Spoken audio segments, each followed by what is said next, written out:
I'm Rick Howard, president of Kingdom Magic Vacations. In my job, I get to travel a lot. I explore the world on land and sea, eating in unique restaurants and discovering interesting locations. I'm always looking for new places to visit, and I want you to travel with me. Welcome to Travel with Rick. Hey guys, we're here at the California. No, we're not. We're at Contemporary Resort though. We're calling it a California Grill alternative restaurant tonight. This is actually the Wave downstairs at the Contemporary. Got my good friend Ken here. Hey, Ken. I was doing the wave for you. Yeah, the Wave. And we kind of got a wave ceiling. You notice this? This is pretty wavy going here on the ceiling. A little wavy gravy if you want to get. Yeah. It's not groovy or 60s in any way. Let's just make that clear. It's actually kind of a sustainable restaurant. The menu is all about sustainable things. You know, a lot of fresh, locally sourced fruits and vegetables and things that they bring in, and fish and stuff like that. So a lot of stuff like that they're doing. So big things like that they do here. Really excited to be here. We've never done a dinner here. You've never eaten here at all. This is my first time here, so I'm excited. Yeah, it's kind of cool. All right, so we're getting ready to order. We'll be back with you guys in a minute. Oh, hey guys, we're back. We placed our order. We've actually got some multi-grain bread now that showed up here, and we've got some interesting butter to go with this, right? We do. It actually has a Hawaiian sea salt on top, which is very flavorful. Did you have some? I did. I did have a little bit of it. It's really nice. Takes me back to the food and wine that we did a while ago with the where was that sea salt from? Where? We had actually a special tasting we went to. They gave us a block of salt to take home, right? Yes. Is that what you're talking about? Yes, and that was from Victoria and Albert's. They did that presentation. So it was a French salt, right? I think it was from France. I should have thought of that sooner. It'll come to me. All right, he'll remember it. It'll come to me. All right, so we've had some appetizers show up too. So we did an appetizer for two here. It's like a prefix thing. We've got some lump crab cake with shrimp in it. Got a little slaw there with some red pepper and stuff. So. Thank you. I guess you were done. Yes, I was. And this is an avocado gelato. Okay. Which I'm really curious about. Interesting. I've had a newfound interest in avocados. Okay. I love avocados. So, yeah, this is awesome. I'm curious about that. And I love these little taco holders. We're seeing them pop up more and more everywhere now, right? Yeah. Everybody's getting these taco holders. So we've got a sustainable fish taco here, and tonight the fish is swordfish. So we're looking pretty good. Got some green olives there, and. I'm going to go ahead and dive into this. Actually, I'm going to break one of these puppies in half because this is for two, and we can't leave out our camera guy here. So just throw one of those on there for me. You want to just do that? Yeah. There you go. All right. We're amongst friends, right? All right. So here's two tacos, guys. Oh yeah, that's nice. All right. So nice soft taco shell. That's really rocking. A little bit sauce on there. Which is probably all over my face. What's the sauce on here, Julia, on the tacos? Okay, it's a spicy sour cream. It has some sriracha in it. Sriracha, that's it. Sriracha, it always escapes us. Yeah. Sriracha. And you have seasoning on the fish, onion relish. And the fish is swordfish, right? Yeah. And the crab cakes also contain rock shrimp. Fantastic. Yeah, that's tasty. Yeah, I like that. Got a little bit of heat to it, so the sriracha's coming out a little bit in the taco. I'm digging on that. That's really good. This lump crab cake here. Got some rock shrimp in here, and it's got a little bit of coleslaw with it. Oh yeah, man. Yeah? I'm liking that. Yeah, you can taste the crab right away. So it's not a lot of bread. Definitely a lot of crab in there. I haven't picked up on the shrimp yet, but I'm going to take Jillian's word for it that it's in there. And that's really good, right? Really good. Flavors pop. Definitely it's not weighed down with a lot of bread. Yeah, you can pick up that crab right away. And what's nice is even though the fish taco had a little spice to it, having that on your palate doesn't overpower the crab cake either. The delicateness of it. So. Yeah, I'm digging it. The slaw's really good. So that's a good pairing right there. Yeah. You kind of put the crab right over the coleslaw, so it's really a good pairing. I'm just not sure when this avocado is supposed to happen. Maybe we're supposed to put it with the crab. I'm going to put it right with the crab. But it's really good. All right, so guys, we've got some wine, got some bread, got some butter to go with the bread. We've got our orders placed. Yes. I'm getting a lamb shank. You're trying the swordfish. I'm trying the grilled swordfish. Yeah, Yes. trying to grill swordfish, and John's got something else coming, which I don't remember. Pasta with shrimp. Oh, the whole grain pasta with the shrimp and So we've got clams, some seafood scallops. pasta coming. Yep. So we're going to finish up these appetizers. You guys hang tight. By the time you come back, we're going to have some entrees here. We're going to tell you a little bit more about the wine we're having. We'll see you right back here in just a bit. But it'll seem like just a second for you. Well, guys, listen. The entrees were... Where'd it go? They forgot to give you it. Yeah, I don't know. I think I should send this back. The lamb shake was awesome. Okay, so I had a blackberry barbecue braised lamb shake with North Carolina purple potato salad and locally sourced citrus slaw. It's hard to say salad again. The blackberry barbecue was really, really good. Not my favorite barbecue, I will say that, but got a little bit more used to it as I went on. Really tender lamb shake. Pull it off the bone. It was so awesome. You had a bite of it, right? I had a bite of it, and it was just, mouth watering. It was really good. It was really good. The slaw was awesome. A little different than the slaw we had with the appetizer, but really, really good. And the potato salad was awesome. I mean, I scarfed that up with the purple potatoes in there. That was really, really nice. So you were rocking over here I had the grilled swordfish that came with Florida fingerling potatoes with a tomato, what was that called? A tomato stew? Yeah. Oh, tomato broth, Yep. pardon me. And what was nice about it is it had pancetta on top, chunks of pancetta, not thin sliced, nice cubes of pancetta with onions on that. When you get that whole combination, it was so good. I tried to offer you a bite, you said no. Why didn't we take the fish? I should have had a piece of the pancetta. Now that I think about it, It was really, really good. And then to add it up there, I took a piece of bread with some of the butter with the Hawaiian sea salt, dipped it in that. Can't go wrong. Good night. Can't go wrong. Yeah. Right. And to mention the wine, I actually had a Cabernet paired with mine. 2 horses. Now that was 2 angels out there that we had, but the Cabernet she paired with it wasn't the one on the menu, but it was really good. Jillian, the Cabernet that we had was what I That was a Shiraz. Oh, the Shiraz. That Sorry. was called Stalking Horse. The Stalking Horse Shiraz was just awesome. So it was incredible. The Pinot Noir that I had was the Belle Glace out of the California coast. Apparently one of the vintners was from the Camus family. One of the really founders. One of the founders. And it was a lady, too. Cheers to that. Really good. Went really well with my grilled swordfish. Awesome. Yeah, so like I said, mine was was not Zinfandel. I started to say Zinfandel now. But it wasn't a cab, Shiraz. wasn't Zinfandel, it was a Shiraz. So the 2 horses. Stalking horses. Keep wanting to go back to the 2 horses.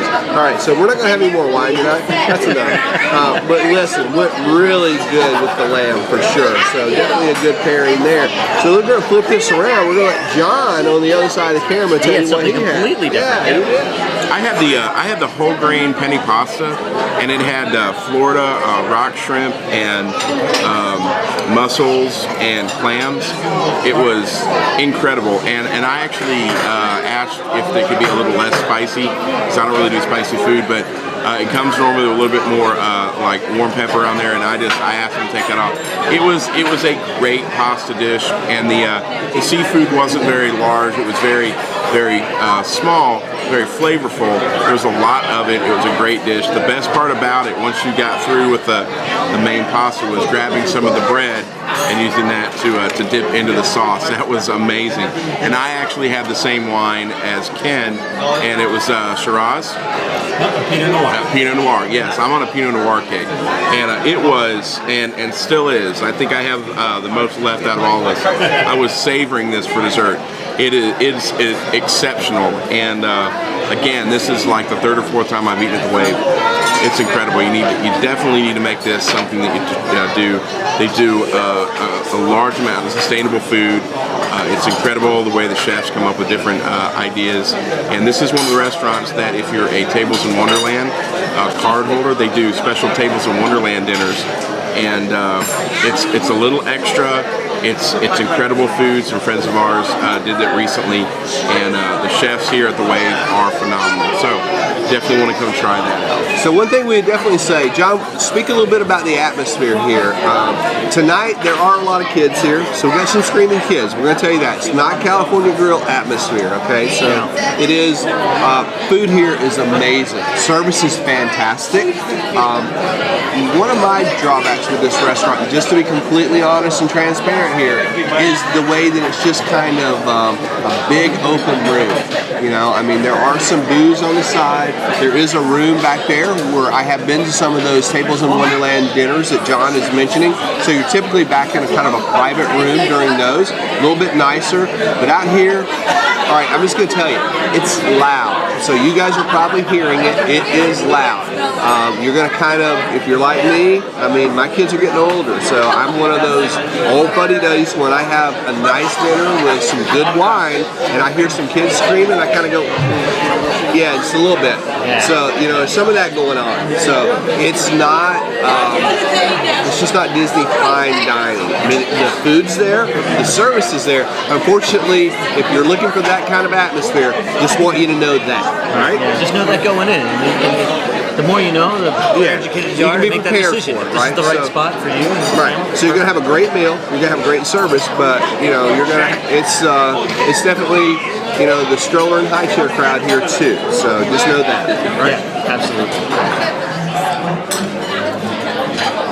All right, guys, our little dinner here at the Waves kind of drawing to a close. We've got all their desserts come out kind of unique. They're triples. It's a triple set. Look at that. Sweet Temptations, they call them. And they're not overwhelming. It's like a good portion. Yeah, a little portion. So it's kind of like food and wine portions, right?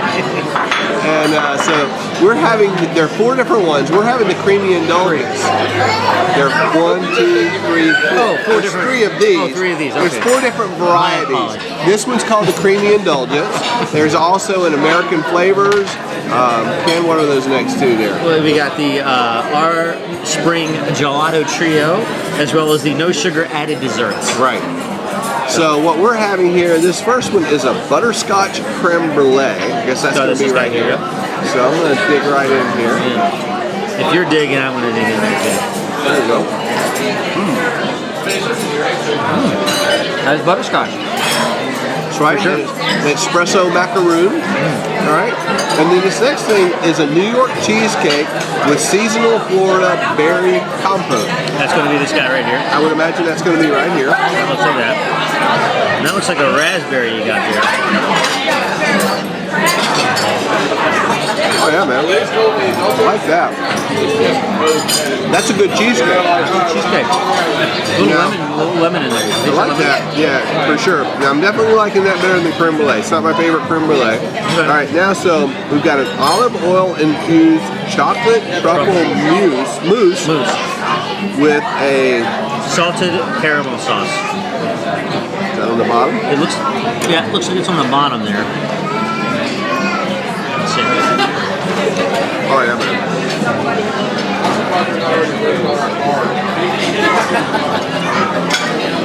Wow. That's chocolate. It's really good. Really digging that. Really digging that. My favorite, which I don't think is going to be your favorite, believe it or not, is it creme brulee? Okay. Now, what I like about it is because it is more of a flavored creme brulee instead of your traditional vanilla. It's a smaller portion. Like if I had a bigger portion of it, you know, sometimes you get different size creme brulees. Yeah. If I had too big a portion, I think it'd be overwhelming. Yeah.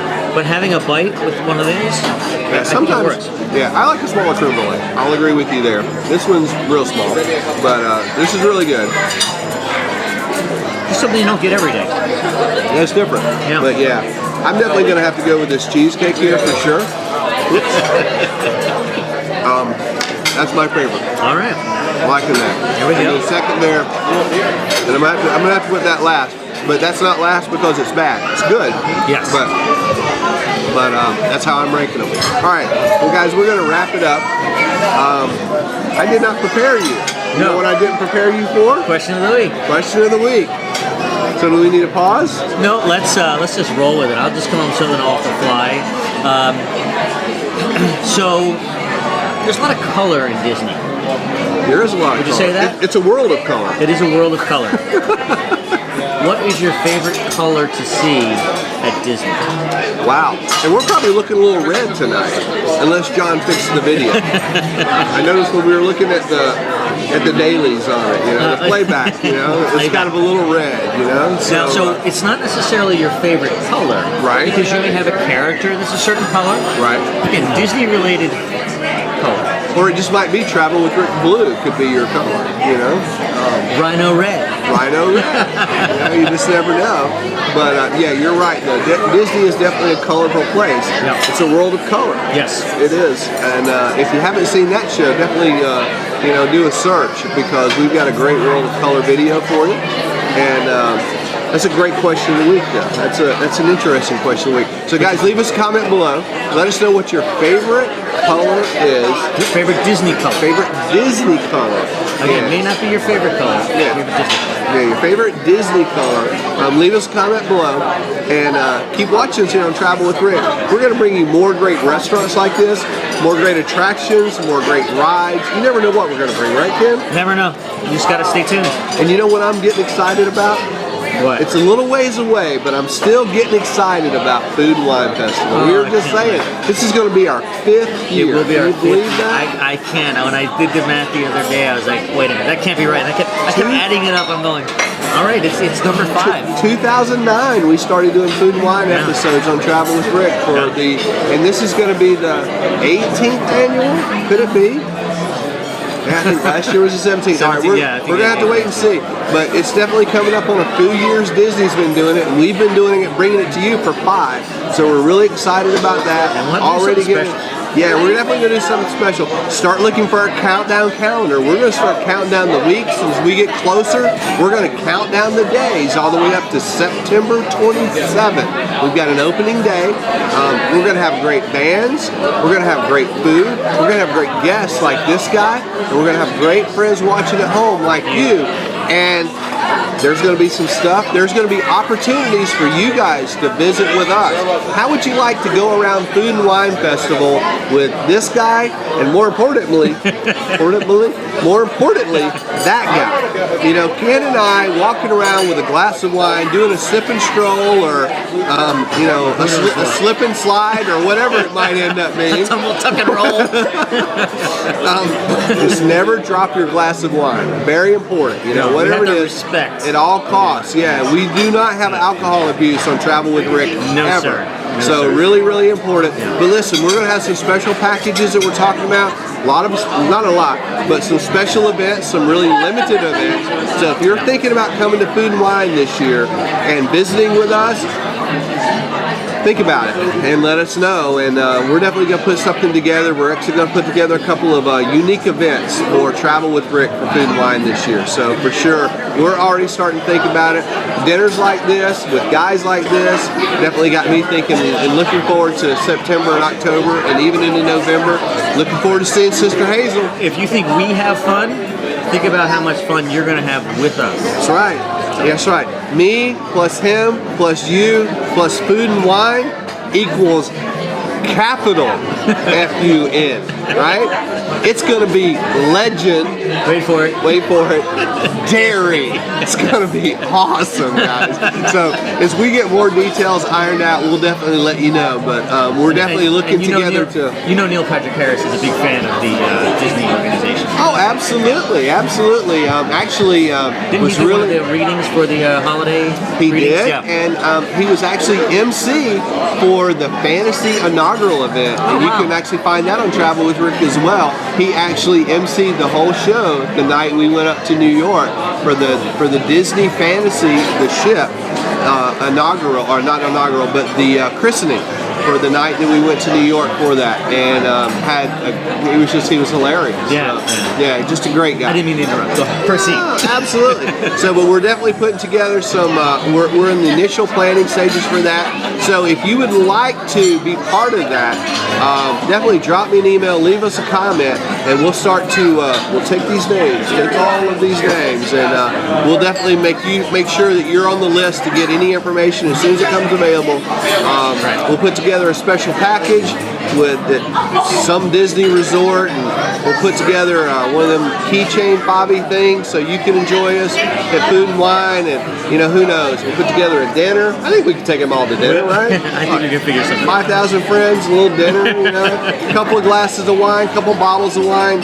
It'll be epic. It'll be epic. So, but definitely, you know, maybe we'll have Amanda come out if enough of you guys want to come out, and you know, we can get Amanda. Maybe we can get, you know, Ashley Reeve, who is, you know, a Disney chef.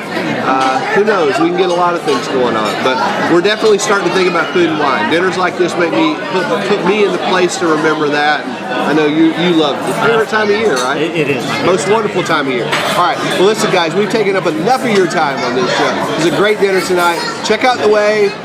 Check out these great kids that are here tonight. You'll have a blast. Wonderful food, great service, great friends.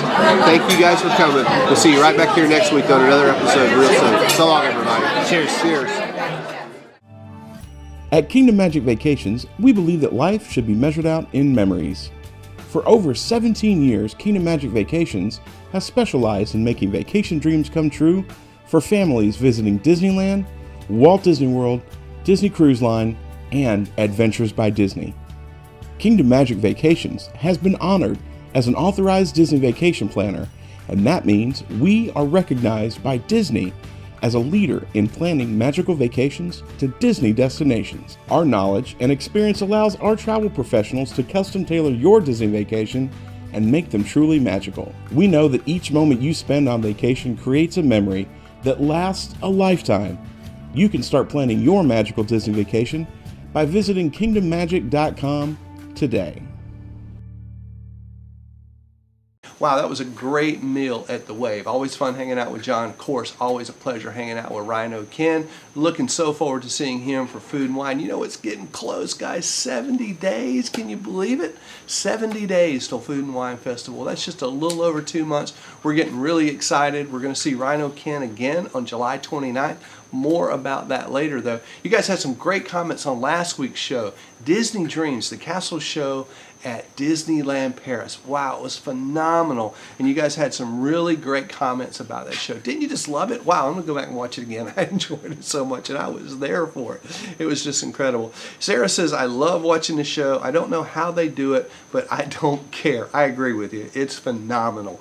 The music was awesome. I don't care if they were in French. They could be in Pig Latin, and they would still be awesome. Hunchback is my favorite French movie. Our question of the week, by the way, was how many Disney animated features can you name that were based in France? You guys came up with some really good ones. And by the way, Sarah goes on to say, always live Disney by the book. I guess that's a new blog that's coming up. We'll have to check that out, Sarah. And Bob says, that was a great show. I like seeing the Disney theme presented through a different culture. I really would love to go to Disneyland Paris for the question of the week. I can only think of Beauty and the Beast, but I see from the other responses there are a lot of animated features based in France. Actually were. Jacob says, hey guys, that was a fantastic show. I bet that was quite amazing live and in person, since it was really cool to watch on video. You can't believe how good it was actually being there, Jacob. I know it looked good on video, but man, it was just so incredible being there. It was just awesome. Let's see. Jacob says, I think your videos... oh, no, sorry. Skipped ahead there. To answer this week's questions, I haven't done any research, but right now, off the top of my head, all I can think of is Beauty and the Beast and Ratatouille. I know there are several more. Thanks, guys, for everything you do. You guys rock. Bob Blum says, great show. My wife and I have been talking about going to France, and I think your video sealed the deal. Movies that are based in France, Ratatouille, Beauty and the Beast, Hunchback of Notre Dame, and the Aristocats. Wow, that's a great list, Bob, and you're right. If it sealed the deal, definitely make the plans for sure. Paris, Disneyland Paris, France in general, just awesome, awesome, awesome. Take the opportunity to go. You'll love it. Lizzie says Beauty and the Beast, Ratatouille, Hunchback, and she got it, Cars 2. That was one I had to go and look up. It's actually based in Japan, part of it. It's the World Cup race, so they race in Japan, and they're in London, I think. They're in England, so they're kind of all over Europe, and yes, they are in Paris for a bit. So there are some scenes that are filmed in Paris. So yes, Cars 2 is based partly in France. There you go. So, and there's a lot of them. I can't wait. She goes on to say, I can't wait to take my daughter to Disneyland Paris now. She'll only be a week old in about an hour. Man, wow, that's awesome. But stir during Be Our Guest. that has to be the coolest show I've seen. I agree with you, Lizzie. It's absolutely cool. And that brings us to our question of the week winner this week, which actually was Lizzie. We put your comments through random.org, came up with number 6, Lizzie, and I picked out something that I thought was kind of fitting since you got Cars 2 as one of the Disney animated features set in France. I've got you a Lightning McQueen plush here, Lizzie. So I'll drop you an email. Just reply back to that email with your mailing address, and we'll be sure to get that out to you. Just a few more things to mention. I mentioned that we have some cool stuff coming up on July 29th. Oh, yes, we do. Yes, we do. Very cool stuff coming up. We are planning to do another live stream event similar to what we did for our 200th episode. This time we're going to be in a grand villa at Boardwalk. Just a short walk from Epcot if it were only food and wine for that. But we are going to be letting you guys in on all of our plans for food and wine. We're going to be shooting a couple episodes there. We're going to have some of our friends there, Rhino, Ken, let's see, Amanda Tenney, of course, will be there. Robin and Ashley from our 200th episode. Tony Casanova will be there. Andrew's going to be there. John and Sid are going to be there. Who else knows? Who knows who else may drop by? But we're going to be talking about all the things that we're looking forward to for food and wine, all the things we love about food and wine. We're going to be letting you know our shooting schedule. Yeah, who's going to be in what booth and for what country and for what food, and we're going to be talking about all that. So you'll see how this whole thing comes together. At least that's the plan, is to see how we're planning it all. Yeah, and we have been putting a lot of planning into this. John and Andrew have been working overtime, getting excited, getting all ready for Epcot's International Food and Wine Festival. I couldn't be more excited about it. We're planning out some great stuff, looking so forward to it. I mean, what a time, right? 6 weeks of walking around the World Showcase Pavilion, the World Showcase Promenade, checking out all the pavilions, all the booths, all the great food and wine and culinary events, all the celebrity chefs, all the recipes, all the wonderful treats that are going to be there for Food and Wine Festival, and you're going to be able to see it all here. Of course, yes, if we haven't told you, we are doing 31 days of food and wine right here on Travel with Rick, kicking it off on October 1st, actually kicking it off even before, because like I said, we're going to be sharing with you a lot of our plans. So we're going to begin in September. Actually, we're beginning in July with our live stream event. So click on the tab up there. That'll give you all the stuff you need to know. It's going to be very similar to what we did for our 200th episode. We're going to be starting around 7 o'clock. So be there with us. It's going to be really cool. You can get to see all your friends that you see here on Travel with Rick. I'll be there, of course, and we want you guys to be there as well. Just a couple more things. Remember, check out our Facebook page, facebook.com/travelwithrick. Keep checking us out over on YouTube and rating us over there. And of course, leave your comments like Lizzie and all of the other guys did this week, and you can win cool stuff like this. And then one last thing, we've been having some trouble this week on iTunes. I know a couple of you guys have pointed that out. For some reason, we got a bug, and not a bug, but we've got an issue with iTunes with our feed showing up there. We've been there for a very, very long time, but all of a sudden we're not there. So we're working on it. If it's not fixed by now, hopefully it is, but just wanted you to know that we are working on it, and I miss it there too. So anyway, I think that's going to do it. Let me check over my show notes here. Yep, I think that's it. Listen, that's going to wrap up this week's show. Hope to see you right back here. And don't forget, mark your calendars, July 29th, 7 to 9:30. Who knows how long we go, but definitely be there at 7 o'clock. And we look forward to seeing you on our live stream event. Look forward to letting you in on our planning for Food and Wine Festival. And of course, look forward to seeing you right back here on another episode of Travel with Rick real soon. So long, everybody. See you next week.